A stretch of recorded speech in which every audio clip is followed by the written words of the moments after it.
Hello everyone, welcome back to my channel. तो आज हम करेंगे BSc 5th sem botany first important topic. तो स्टार्ट करते हैं। फर्स्ट यूनिट आती है हमारी, तो उसका इम्पॉर्टेंट टॉपिक सबसे पहले आता है हमारा ट्रांसपिरेशन।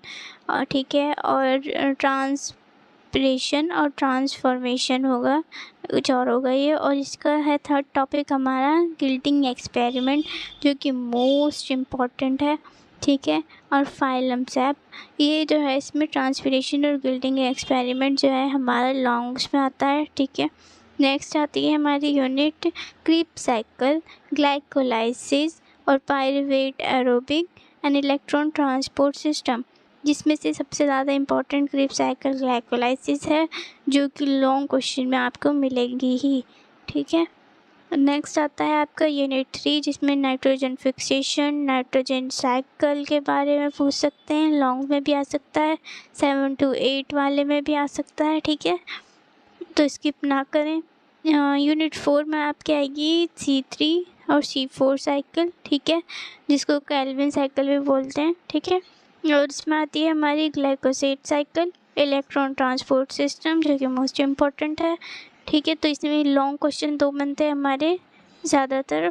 ठीक है, इसमें 5th यूनिट में आती है आपकी यूक्सिन के रोल, यूक्सिन की कैसे क्या रोल होता है, और भी हैं इम्पॉर्टेंट जितने भी हार्मोन्स प्लांट से रिलीज़ होते हैं, गिबरेलिन वगैरह और सब हैं, पर यूक्सिन उसमें सबसे ज़्यादा इम्पॉर्टेंट है। ठीक है, और ये है हमारा दूसरा टॉपिक इथाइलिन। इथाइलिन के बारे में पूछ सकते हैं और डोरमेंसी के बारे में पूछ सकते हैं।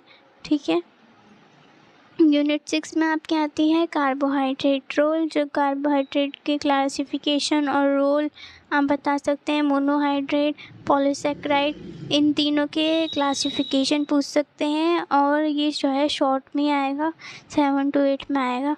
ओके, और लिपिड के आपको शॉर्ट में भी दे सकते हैं और 7 to 8 में भी दे सकते हैं।